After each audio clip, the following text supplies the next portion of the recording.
What is up, guys? Welcome back to another episode of Uberkooledgarage. On this week's episode, we are jamming on Ryan's car, trying to get that supercharger that I showed in the last video installed, as well as finishing up all the other work that has to be done on the car before we can get it back to him.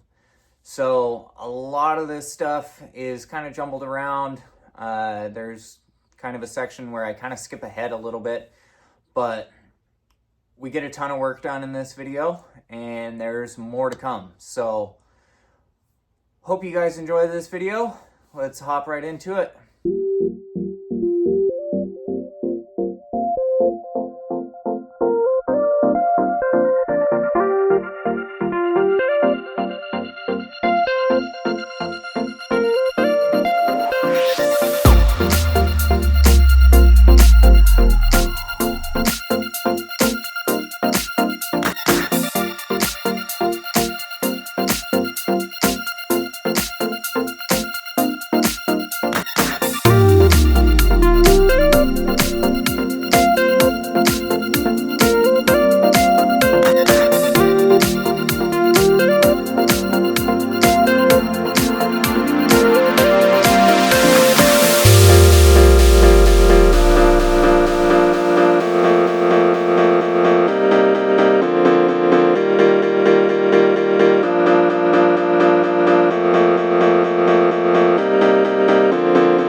Started to mount the supercharger up over here on this side. You saw me make the bracket that went across that bolts onto the head.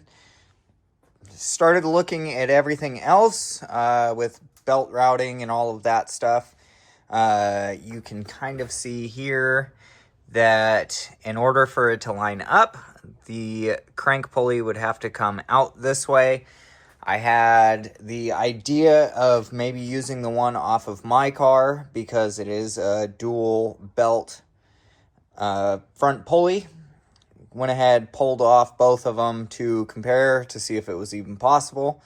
Unfortunately, it is not. The one on my car is completely different to where it bolts up to the crank. The sealing and all of that stuff is way different. So unfortunately, that's not going to work. And if I wanted to run just a single belt for the alternator, the crank, and the supercharger, you can kind of see here that the belt would end up going directly over the oil fill and the dipstick, and it would be extremely close to it. I would have to run a bunch of idlers and all that stuff. And then if you ever wanted to change the oil or check the oil in the car, you would have to pull the front belt off for the whole system. So unfortunately, I don't think the supercharger is going to work over here in this location.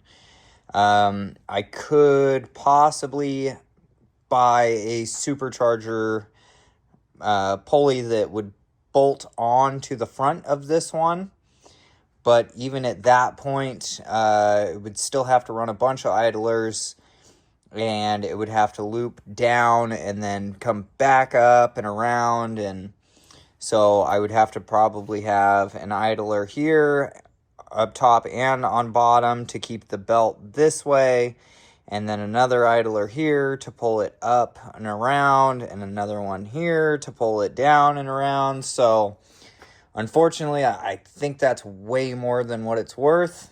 I think what I'm going to end up having to do is redesign the cooling system. Take this supercharger and put it over here on this side.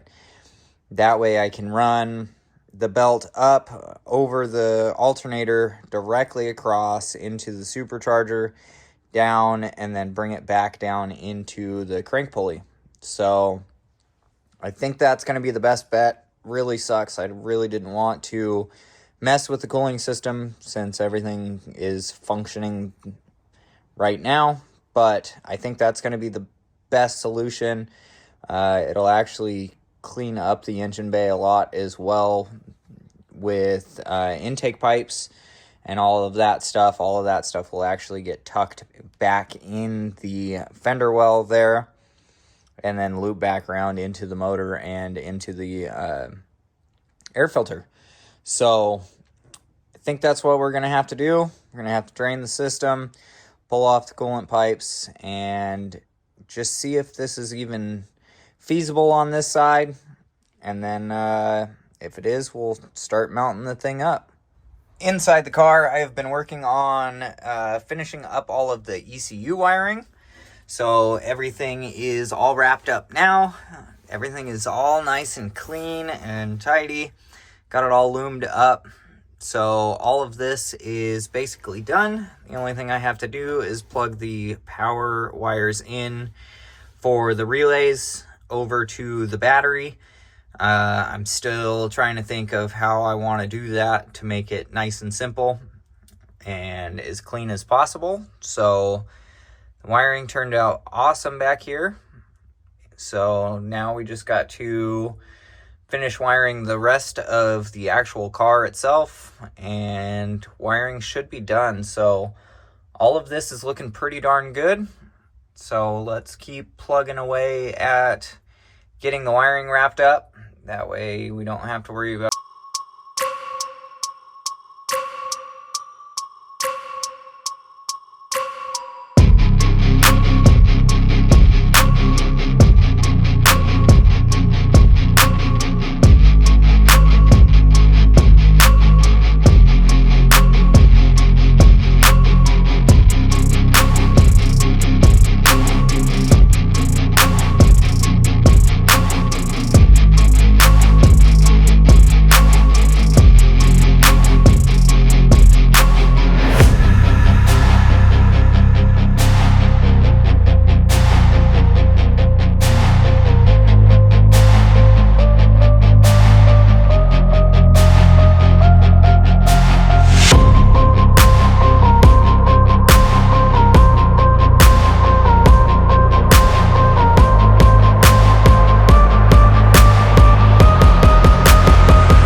want me to cut out the template, turn that into 1/4 inch steel. Took a while to cut and get it the form the way that I needed it to, but you can see here that it is actually for belt pulleys. So went and picked up a belt, not super easy to find. I ended up going to the parts store 4 times to try and get the right belt. So got an idler pulley here that brings it up above the coolant pipe. This one here keeps the belt above the timing chain section, loops around the supercharger, goes down to the alternator. Put this one in, that way the alternator had a little bit more belt grip to it. Otherwise it would only catch this little tiny section, probably right there. So got a little bit more belt on the alternator. Went ahead and cut out a section for the alternator adjustment bracket. That way it sits kind of in a little pocket, which turned out pretty darn cool. And I went ahead and tacked on the crank position sensor. Just got it tacked on there for now. I went ahead and started up the supercharger to see which one was inlet and outlet. Unfortunately, it is not what I was expecting. So this top up here is actually the inlet, and this is a steel flange. The bottom one is plastic, and that's the pressure side. Unfortunately, with where the supercharger sits, the bottom plastic one does not fit. So I'm pretty sure I'm going to have to cut a plate that fits over the flange, and I'll probably end up welding a pipe onto that kind of replicates the plastic one, and that will actually extend it out a little bit further. And then I will run a 90 up off of that, bring the charge pipe up through here. We actually ordered a blow-off valve for this. So the blow-off valve will probably sit somewhere in this general area. If I can't get it to fit here, then it'll probably sit on the inside of the car, probably right there. So I'll make and weld up the pipe down here. The intake will actually 90 off of this, go straight into the firewall there, loop around, and then go into the filter, which then goes into the window vent. So that's pretty straightforward. Just the charge pipe section is going to be a little bit tricky. I think when I weld the pipe down underneath, I'll probably leave a little section that's a little bit longer, and I'll weld in the air intake temperature bung into that. So that'll be in there. Also went ahead and ordered a new map sensor because this one's an NA map sensor, so I don't believe that it'll pick up enough for the computer to read with it being boosted. So ordered a new one. I know that one will work with the computer, which is awesome. So that should be on the way. Once we get that, we'll plug that into the back of the intake manifold, and that will work out pretty darn good. So the actual crank position sensor wire, still got to make that up, shorten the wire, get it all cleaned up, and that will actually run underneath the alternator and come out here. I'll make a tab, weld a tab onto the back of this that holds the wire away from the block and away from the alternator. That way we don't have any noise in the signal. And everything else here is looking pretty darn good. I still have to make the lower bracket that bolts down here. Still kind of trying to figure out a way to get that where I want it. There's not really any bolt locations on the bottom of the motor, so I'm actually thinking about welding a bracket off of the exhaust flange, or making a bracket that bolts up to the exhaust flange. That way it's separate, and then it'll probably just run up next to the motor and then kick off at a 45 to catch these back bolts. So all of that will work out pretty darn good. As you can see, the pulleys I gotta clean up. They've been sitting in a bin for a while, so I'll clean those up, and I'll probably paint the outside of them. That way they're all nice and clean. And then when I pull all of this stuff back off, I'll get it all painted, and we should be looking pretty darn good. So the next issue after finishing all of that will be trying to get coolant back to where it needs to. Try and see how all of that stuff's going to line out. If still undecided if I need to flip this and try and figure out a way to put the coolant reservoir on the passenger side, and figure out a way to make a crossover pipe that comes over down into the one that's down below here. But we will figure that out kind of after we get the supercharger all set up and ready to go. And then we can do a little bit more tuning and get this thing running some boost. Well, I kind of just put my head down and got to work on everything. So, unfortunately, I didn't film a lot of it. I just wanted to get a whole bunch of stuff done. So, down underneath, you can see I have the pipe down here. So, got that welded up, 90s up, directly in. Got the intake air temperature sensor right there. That then runs into a 90. It goes through the firewall there and then runs back around, goes into the blow-off valve there. Right back here, we have the new map sensor. So new map sensors in. Got all that hooked up and good. Got the vacuum line to the blow-off valve hooked up to the bottom of the intake manifold. And as I pulled all of that stuff out, went ahead and got everything painted in black, which looks really good. We're gonna go through, and I went through, cleaned up the pulleys, got all that stuff situated, got the belt back on. I even went ahead and painted the trigger wheel, got all of that set back up, and I actually went through and cleaned up a bunch of wiring. So got all that. I ended up deciding to flip the coolant pipe, so that will run up and go over there. From there, it'll go down and then underneath the engine and tie back into that other coolant pipe that's on the driver's side. So all of that's looking pretty good. The only thing I have left to do supercharger-wise is run the intake up through the firewall and all of that, and then this lower bracket. I have an idea for the lower bracket. It's not going to be fun to do, but I have an idea, so I'll go ahead and do that, and then I'll show you guys when that stuff's done. So coolant pipe, intake pipe, and the other bracket is all I have to do here. I went ahead and finished up all of the wiring in here, so everything's all nice and zip tied and clean. Got all of this back here situated.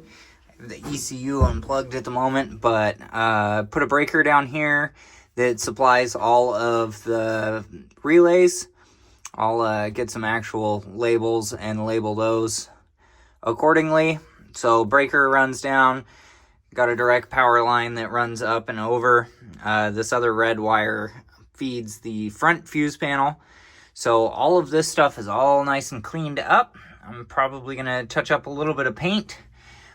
Went ahead and finished all of the wiring on the back side of the motor. So everything's all tidied up, clean, good to go completely. So like I said, the only thing left is the intake pipe.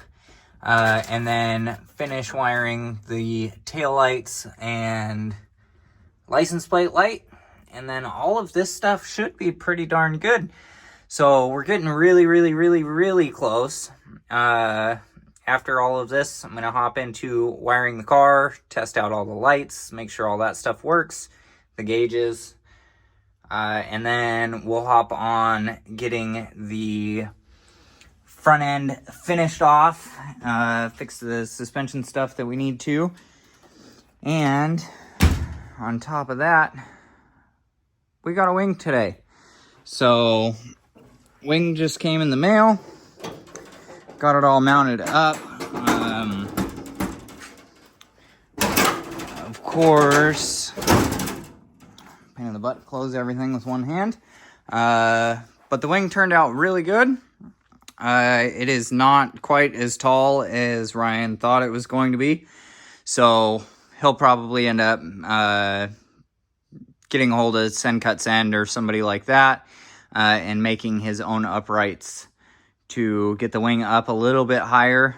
And after he gets the car back, he's gonna end up having it painted and all that stuff. So color scheme's really cool. I'll throw in a picture right after this clip of kind of the idea that he's going for. And a lot of you guys have actually messaged me and said that I should have done that to my Ghia So it's definitely up my alley in kind of his own style. So it's going to be a really, really cool car when it's done.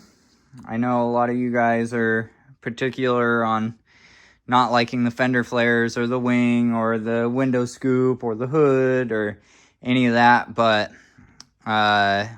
it's going to be definitely a different Ghia when it's done. So very excited to see it when it's painted and finished. So let's keep knocking this thing out and get this car back to him. Well, guys, that's all I have on this episode. Like I said in the beginning of the video, there's more work to come. As soon as we figure out the cooling system and all of that stuff, then we'll go ahead and start this thing. I still have to finish up the one bracket and the cooling system. I'm also, at the moment, working on finishing off all the wiring and testing everything to make sure everything works. So once all that stuff gets together and set up, in the next video, we will start this thing up. Throw a lot better tune in it. I got a little bit more information on the internet about the motor, so it'll help me tune, as well as that map sensor will definitely help. So we're gonna get all that stuff plugged in, get it all wired up, make sure that everything works, and we should be able to start it. And then after that, we have build the firewall, finish off the hood and the front, and finish off the rear apron. Fix a couple little things with the suspension, and I believe that's it. So we're getting extremely close. Can't wait to get the car back to him. So probably in the next couple episodes, we'll probably test drive it, make sure that everything's functioning the way that it needs to. So it should be a pretty cool episode once we get to that point. But for now, let's keep moving forward and finishing all the small details on everything. And stay tuned. So thank you guys so much for hanging out with me, liking and commenting on the videos. You guys are awesome. Thank you guys. We'll see you guys in the next one. Peace out.